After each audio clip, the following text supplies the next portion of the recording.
Welcome back to another Friday night for another episode of Not Your Average Globetrotter, and I'm Rafael. This week, I wanted to answer a question that's been coming up quite a bit since my recent uploads and recent trip back to Italy. And this question has come up not only online, on comments, private messages, but also in my personal life. And I would just like to say here, now, the answer to the question, oh my gosh, are you moving back to Italy? Is this happening? Is this for real? I said it last week. I'm saying it again today.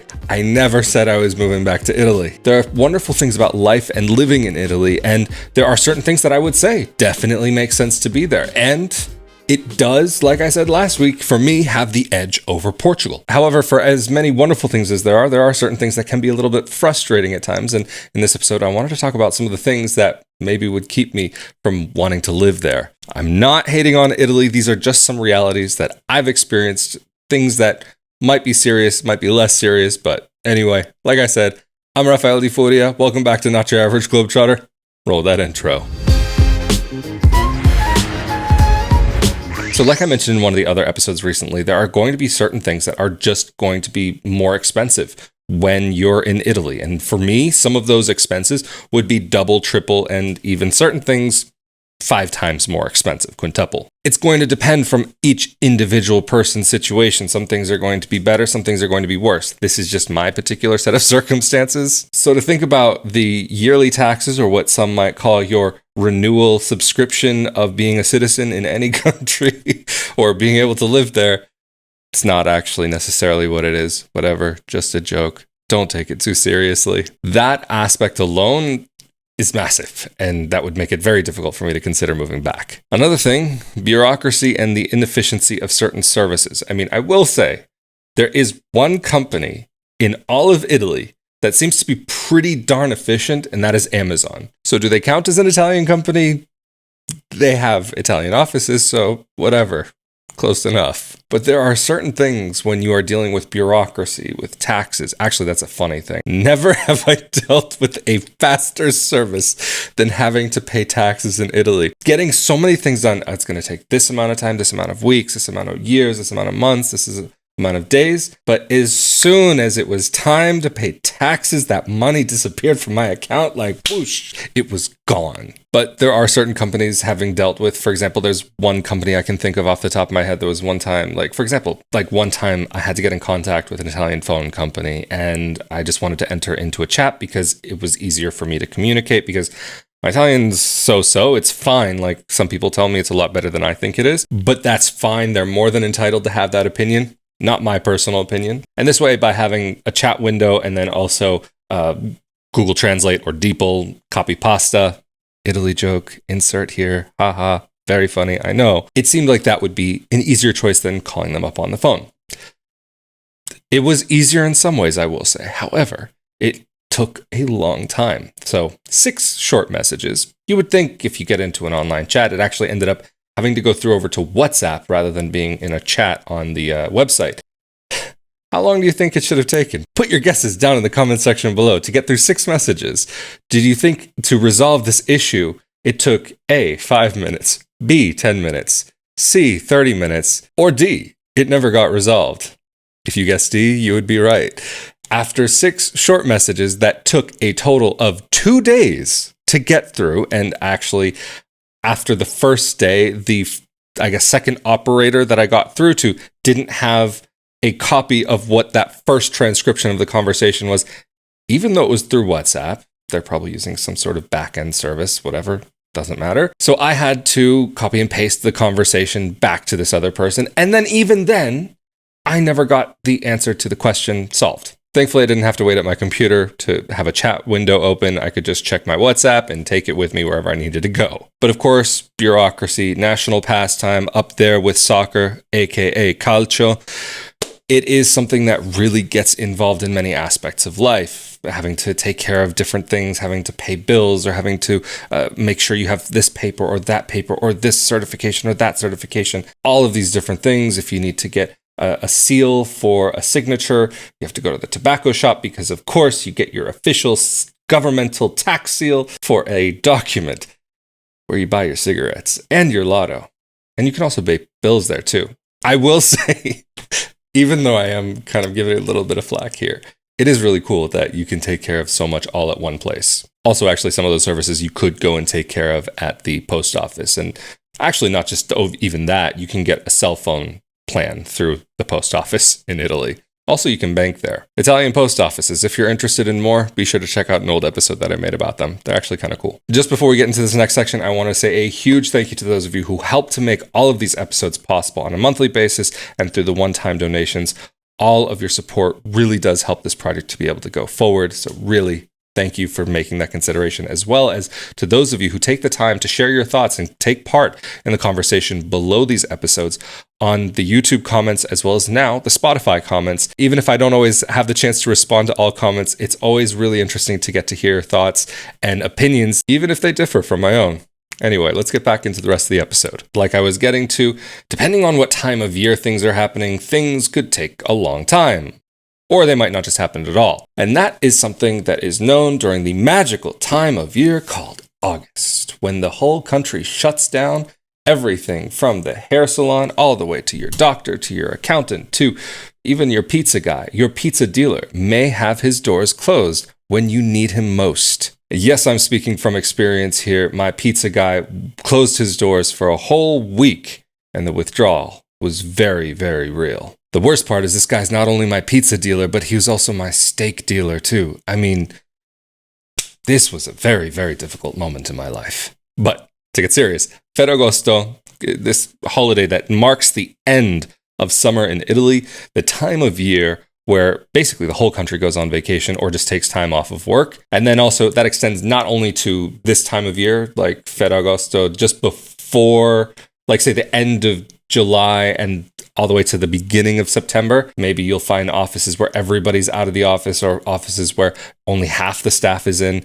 It really depends. But also in December, the same thing kind of happens, more or less. It's not the same level, but especially when you're dealing with governmental offices, if you don't get your paperwork done by the beginning of December, you might not see any progress until January. At least that's been my personal experience. But another factor that actually, on a practical sense, can sometimes make things a little bit difficult and feel a little restrictive is over the years, things have been, to me, feeling like they've been getting hotter, or maybe I've just become more American since leaving the US, and my usage of air conditioning has definitely increased. For many years, I actually didn't use air conditioning while living abroad. And then all of a sudden, I lived in an apartment and had access to an air conditioner, and my life was changed. I could finally be comfortable again. And this point is not necessarily specific to Italy.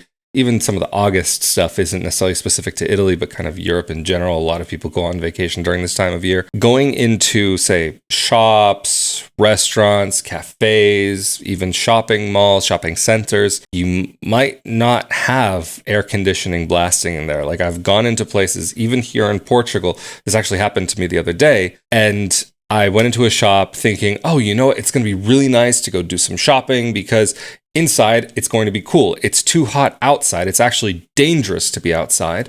And so I will go do the one thing that I need to go get done anyway. And it's indoors. So why not? I get there and sweat pouring down. It was not pleasant or pretty. And before anybody starts slamming any keyboard keys here saying, oh, you're such an American, all you guys care about is air conditioning, blah, blah, blah. Let me just say, I have Italian friends who complain about the same thing and feel the same way. It's not just an American thing. It's a human thing. Being able to cool down makes a big difference in the quality of life and what you can get done. Although how intense the air conditioning can be in the US, that's a different story. There's got to be some kind of middle ground, but also in Italy, it can be very, very humid. The level of humidity that you can experience in Italy is unreal. There have been times when I was walking around and I didn't feel like I was walking. I felt like I was swimming. I mainly grew up on the West Coast, and if you've been on the West Coast, you know how dry it can be. I don't think I knew what humidity was until I was maybe 8 or 9 years old and went to the East Coast.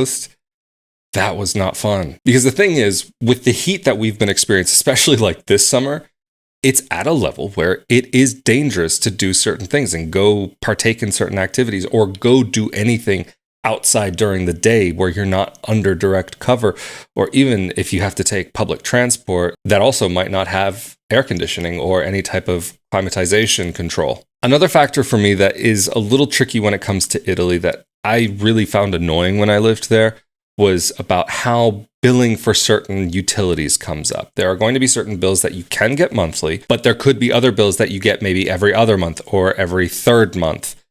And for me personally, it's easier to plan my finances because I get paid on a monthly basis from my work. That's another thing. That's the next point. So we'll get into that in a second. But it's easier for me to plan on things on a monthly basis, not on a quarterly basis. So maybe you'll get an electric bill that will come all of a sudden 2-3 months later and you see this massive number.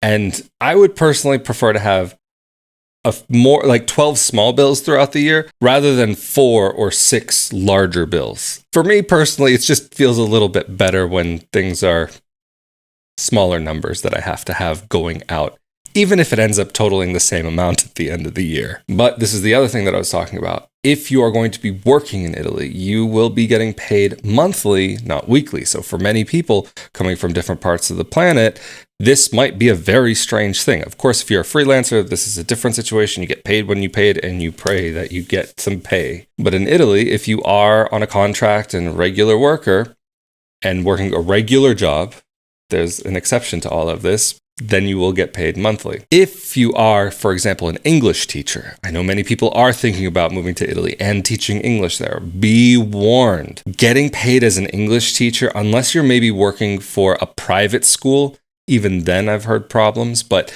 it wasn't unusual to hear stories, and I even went through this, and people I know have gone through this, where you would teach maybe a semester and then you wouldn't get paid until the semester is finished, but not just until the semester is finished, maybe 4 or 6 months or 3 months, months later. Even I knew one teacher who taught a full year and didn't get paid until a year after that. For whatever reason, especially when it comes to private language schools, and I'm not talking about private schools for like K through 12, I'm talking about like after school or after work or something where you have a business English teacher coming into your company. And some of those will pay well, and if you have good clients and if the customers pay you directly, then maybe things will be better. You might have to deal with net 30 or net 60, net 90. That can be a thing. Or net whenever they have money to pay you. I know of a number of different schools, English teaching schools, where the business just didn't have money to pay the teachers, and they couldn't pay them all at once because of the way that they managed their finances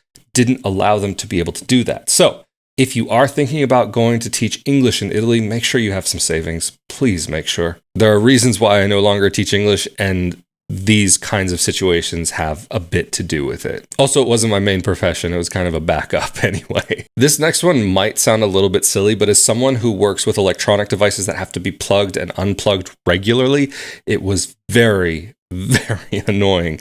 And in Italy, you can find, say, maybe 3 different types of plugs, wall sockets. And I've lived in apartments that had all 3 of them. Normally, you might just find 1 or 2, and it depends on how new the building is, how old the building is. Some newer builds might actually have combined sockets where you just have 1 plug to rule them all. Or, like, there's an apartment that I lived in, I needed an adapter depending on the room that I was in. And for me, the idea of having to use an electrical adapter to be able to plug something in, normally to me, it would only occur to me to really think about that if I have to go to some place on the other side of the planet that uses a different type of plug. Forget having to go to the other side of the planet, but having to go to the other side of my apartment, that was a little bit more than what I would have found pleasant. It can get pretty annoying. In my opinion, this was something that I ran into. Maybe it's a niche thing, but I prefer have one type of plug in my apartment, or anywhere else that I might need to carry out work. So this last thing, I will say, I'm not a germaphobe. I don't judge a culture for doing this. I understand. I think it's a nice thing. It's a warm, kind thing. But the whole kissing on the cheek thing, kissing a stranger on the cheek or person that you are just meeting on for the first time, just was not my thing. It still isn't my thing. Maybe it can happen in Portugal a little bit, but more amongst friends, at least that I've seen. And even in Italy, being introduced to certain people, like, fine, whatever, in certain situations, you do it just to be polite. But sometimes even a handshake to me, I'd rather not have to. Fist bump is good. I mean, if it were socially acceptable to do like a little bump with your foot to the other person's foot, that would be perfect in my opinion. Like, I'm happy to have a little bit of personal space, and actually personal space, that is another huge thing if you're coming from the States. Growing up, going through American life, you're taught about your personal bubble, your personal space. Once you get to the Mediterranean, that bubble gets popped. I've said this in other episodes before, that there were certain situations when I was having a conversation with someone and they just kept moving closer and closer to the point where it was like, maybe we were actually like this far or this close to each other. And it got to the point where not only was it just uncomfortable for me, but I physically couldn't see them.